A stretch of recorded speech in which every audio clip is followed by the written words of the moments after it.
Why should I care? A straightforward guide to essential economic principles.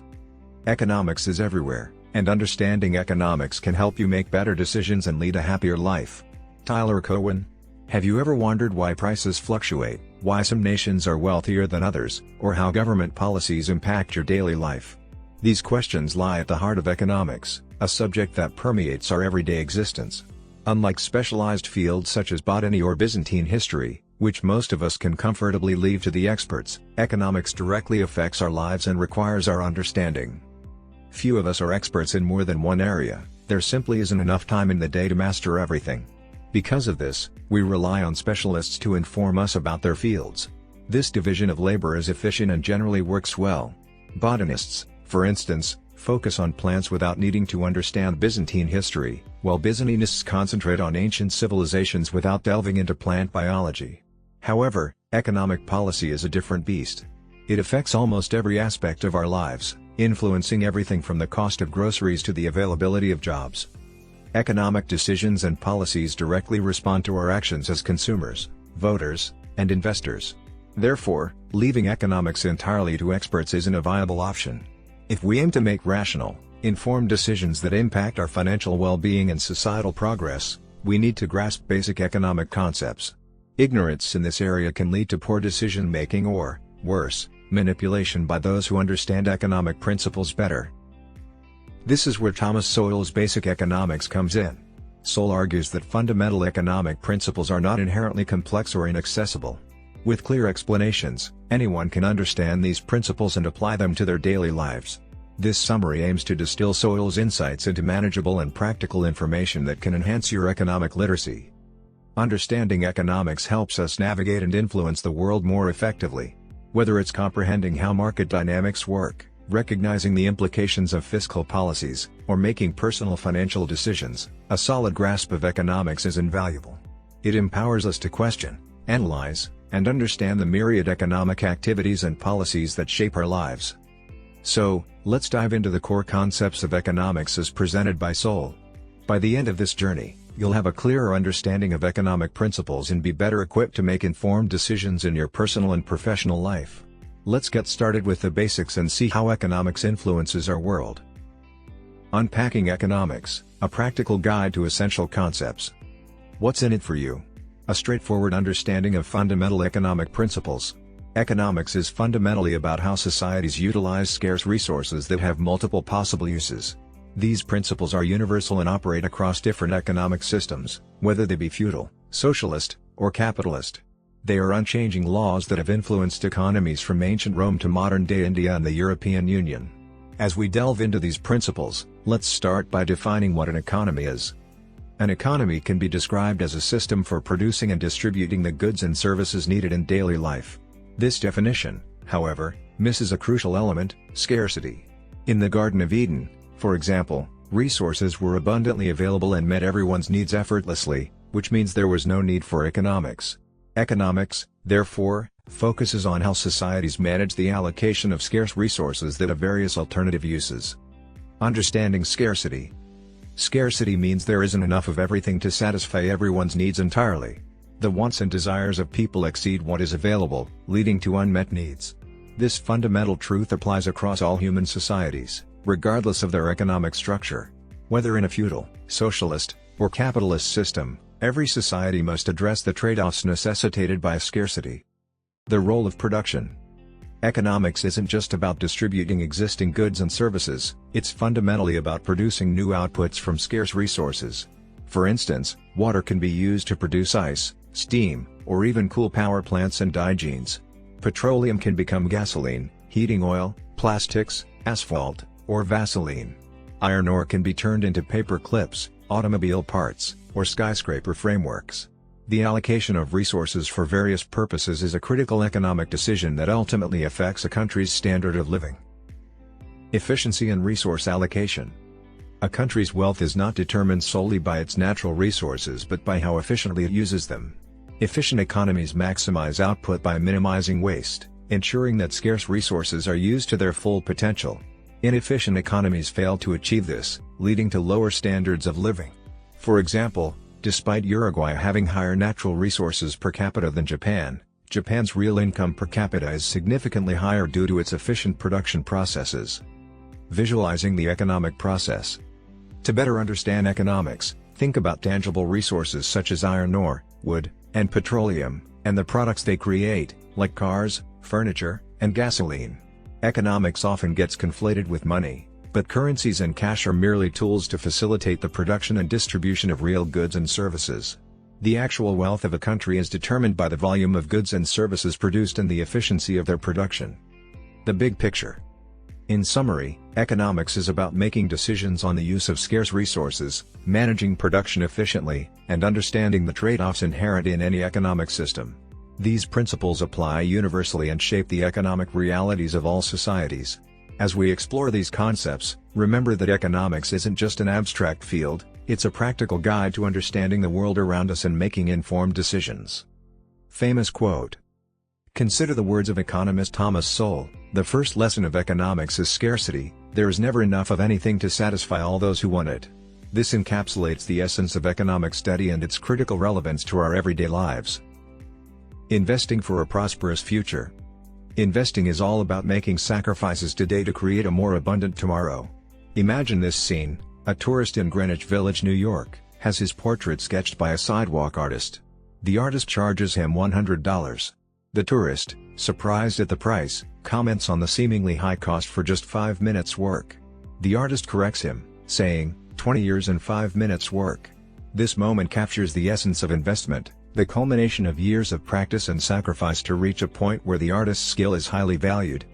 Investment, fundamentally, is the sacrifice of real things today to have more real things in the future. This principle is illustrated by the artist's journey, where she invested 2 decades honing her craft. This time investment comes with an opportunity cost, the lost chance to pursue other careers like medicine or engineering. Opportunity cost is a crucial concept in economics, highlighting the trade-offs we make when choosing one path over another. Expanding this idea to a societal level, investment often means redirecting resources from producing immediate consumer goods to developing capital goods like factories and machinery. This shift aims to enhance future production capacity.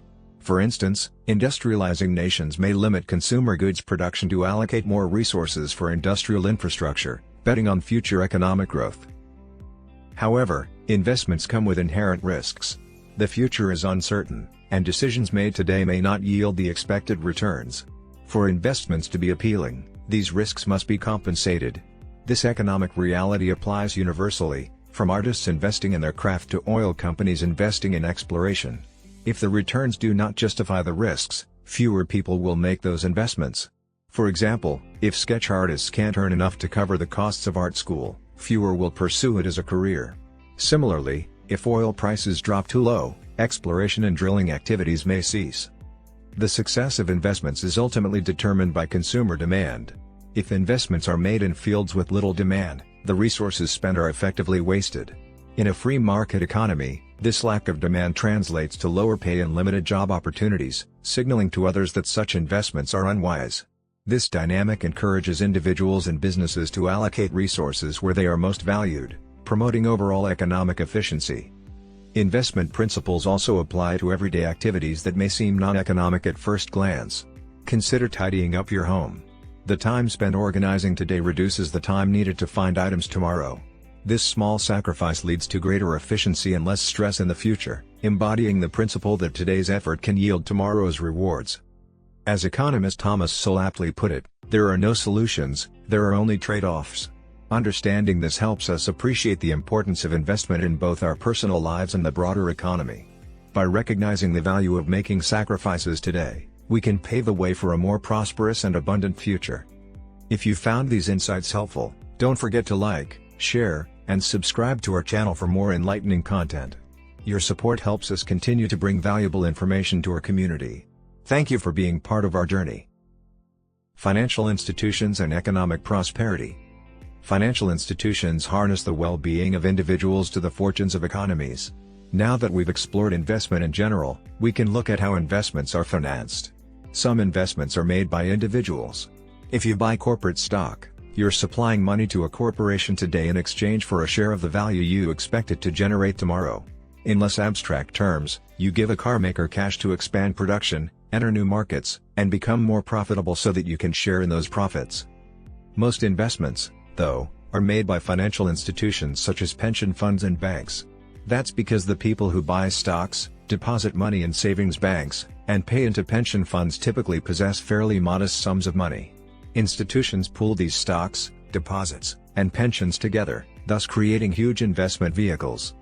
In practice, this means that millions of people who can't possibly know each other personally can use one another's money. Now two things are possible. Firstly, individuals can hitch their investments to those of institutions. The latter aren't only able to finance large-scale projects such as shipyards, hydroelectric dams, and high-speed railroads, they are also better at assessing the risks and rewards of doing so. Secondly, it allows individuals to redistribute their personal consumption over time. Let's break that down. We can start by making some observations about borrowing and saving. When people borrow money, they're drawing on their future income to cover current purchases. For this convenience they pay interest on loans. When people save money, by contrast, they're postponing purchases. For this inconvenience they receive interest. Now, if borrowers are debtors, then savers are creditors. The money they put into banks is lent out by those banks, which act as intermediaries between savers and borrowers. Most people are debtors and creditors at different points in their lives. In the United States, for example, people under 30 don't have much in the way of savings. That's hardly surprising, they tend to have modest incomes and they're often paying down college debt. People in their mid-50s, on the other hand, save a lot. That also stands to reason, their incomes are higher and they're preparing for retirement in old age. These observations aren't just relevant to the personal finances of individuals, though, they also have huge implications for the economy as a whole. If we zoom out once more, we can see that these transactions between individuals and institutions are how scarce resources that have alternative uses are allocated within societies. The construction of shipyards, hydroelectric dams, and high-speed railroads requires capital, labor, and natural resources to be diverted away from consumer goods toward undertakings that only generate output years or even decades down the line. From the standpoint of society, present goods and services must be sacrificed for the sake of future goods and services. The question is, why do people forego goods and services and postpone purchases? Well, they don't, unless those future goods and services are more valuable than the goods and services being sacrificed. If that condition is met, financial institutions receive a rate of return on their investments that is high enough for them to offer individuals a rate of return on their savings that is in turn high enough to induce them to postpone their spending. Insurance companies transfer and reduce risk. Insurance companies transfer and reduce risk. Let's wrap things up by looking at a concept we've mentioned in passing without stopping to unpack its meaning: risk. A good way into this topic is to think about how risk is mitigated. It's time, in other words, to talk about insurance. Let's start with the transfer of risk, simply put, paying someone to assume your risks. This is the bread and butter of insurance companies. In return for the premium paid by policyholders, the insurer assumes the risk of compensating for everyday and extraordinary misfortunes ranging from car crashes and house fires to earthquakes, floods, and hurricanes. Insurers reduce risk, meanwhile, by segmenting the population into different risk categories and charging them accordingly. That's why safe drivers pay lower car insurance premiums than their reckless counterparts. Similarly, office workers pay lower occupational injury insurance premiums than professional snowboarders or construction workers. The most common kind of insurance, life insurance, compensates for a misfortune that can't be averted, death. If everyone were guaranteed to die at the age of 80, there'd be no need for life insurance because there wouldn't be any risks. Everyone's financial affairs could be arranged in advance to take into account their predictable death. In that case, it would only make sense to pay premiums to an insurer if the amount paid in over the years was identical to the compensation paid out to surviving beneficiaries. That wouldn't really be insurance, though, it'd be closer to a bond. In effect, policyholders would issue insurance companies an IOU redeemable on a fixed date. If you bought life insurance at the age of 20, you'd buy a 60-year bond. If you bought it at 30, you'd buy a 50-year bond, and so on. Of course, in the real world, no one knows in advance at what age they'll die. This uncertainty means that death is associated with substantial financial risks for the families of breadwinners and the business partners of the deceased, to name just two examples. So it makes sense to pay life insurance premiums and transfer those risks to an insurance company. So there's the basic principle behind insurance. What about the financial side of things? Well, It's important to note that insurers don't let the money their policyholders pay them gather dust in a vault. As a general rule of thumb, insurance companies can expect to pay out around 60% of premiums in current claims. Whatever's left of the remaining 40% after business costs have been covered gets invested. These investments are usually pretty conservative, government securities, for instance, rather than property speculation. Even so, returns on such investments can account for around a quarter of an insurer's total income. That can make the difference between profit and loss. For example, imagine you pay $9,000 in premiums over a period of 10 years. In the 10th year, you suffer $10,000 in property damages, which the insurance company quickly pays out. That could be a loss. But if the $9,000 you paid in premiums has been invested and has grown to $12,000 by the time you file your claim, the company has come out $2,000 ahead. Economics, an accessible discipline. Economics is often perceived as a complex field reserved for experts, but at its heart, it's accessible to everyone. It doesn't require intricate mathematical formulas. Instead, it revolves around understanding incentives and their consequences. Whether you're making decisions about spending, saving, or investing, grasping basic economic principles can empower you to navigate the financial landscape more effectively. The power of prices and information. One fundamental concept in economics is that prices are not arbitrary numbers, they serve as powerful signals. Prices convey information about scarcity and value, guiding resources toward their most valued uses in the economy. For instance, a rise in gasoline prices may indicate a shortage due to increased demand or reduced supply. Understanding these signals enables individuals to make informed choices, from purchasing decisions to broader economic policy considerations. Empowering informed decision-making. With a basic understanding of economics, you can develop informed opinions on economic policies that affect your daily life. Whether it's evaluating local regulations that impact businesses and consumers, understanding insurance policies, or making smart investment choices, economic principles provide a framework for making rational decisions. This knowledge empowers you to advocate for policies that align with your values and interests, contributing to a more economically literate society. Your role in the economy. Recognizing your role as a participant in the economy is crucial. Every decision you make as a consumer or investor influences the allocation of resources. By making thoughtful choices, you contribute to the efficient functioning of markets and the overall economic health. Understanding how your decisions impact supply and demand helps you become a more conscientious consumer and investor, aligning your actions with your broader economic goals. Applying economic thinking. Applying economic thinking involves weighing costs and benefits, understanding opportunity costs, and evaluating trade-offs. It's about making choices that maximize value and efficiency given limited resources. This mindset not only enhances your personal financial management but also equips you to engage critically with economic issues affecting society at large. Empowerment through knowledge. Armed with economic knowledge, you have the tools to navigate economic challenges and opportunities more effectively. Whether you're planning for your financial future, advocating for policies that promote economic growth and stability, or simply making everyday purchasing decisions, understanding economics empowers you to act with confidence and clarity. In conclusion, economics offers a lens through which we can better understand the world around us and make informed decisions that shape our lives and communities. As you delve deeper into the principles discussed here, reflect on how they apply to your own experiences and decisions. How can understanding economics empower you to make better choices for yourself and contribute positively to society? Remember, knowledge is power, and economic literacy opens doors to opportunities. So, let's continue this journey of learning and discovery together. Join us in exploring more insights and expanding your understanding of economics.